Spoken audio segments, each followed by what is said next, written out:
Fort Worth, where the West begins.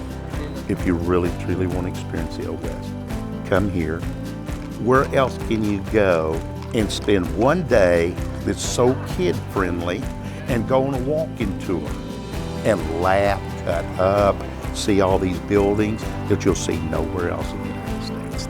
Two people from Boston, Massachusetts came down here, Louisville Niles and Greenleaf Simpson, and bought the old Union Stockyards, changed the name to the Fort Worth Stockyards, and so eventually they talked both Armour and Swift into coming down here to build the most modern, efficient stockyards ever. Walk up and down those old buildings. Imagine 3,000 animals being sold. And then you'll see breezeways.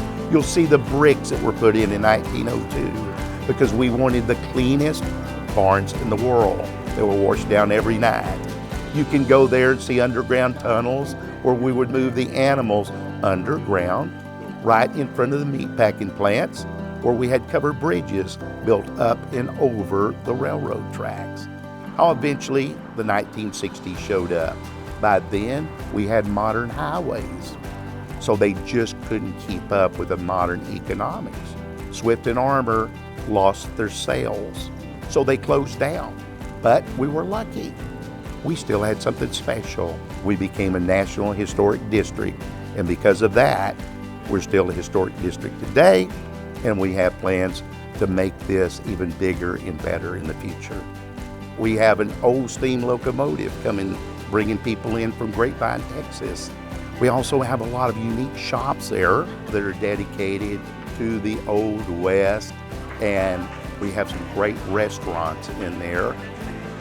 Still standing today, you've got to go to the Exchange Building.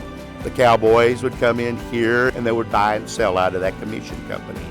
Millions of dollars would flow in and out of that building every day. In fact, it was so famous, it was known as Wall Street of the West. Today, you can still come. Approximately every other Thursday, we have one of the largest auctions in the United States. Now, it's done by video now, or even get on the internet and buy also. See, I love calling that home shopping network for cows.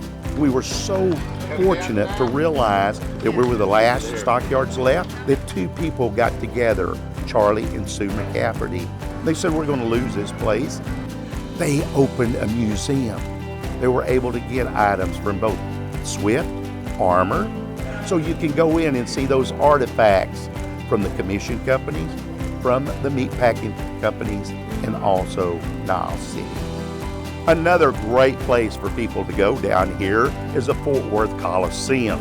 It still stands today almost exactly the way it was in 1908. The first ever indoor rodeo was held in that building in 1918. Now, because we're Fort Worth, we still have a rodeo in that building every Friday and every Saturday. We also have Wild West shows on Saturdays and Sundays.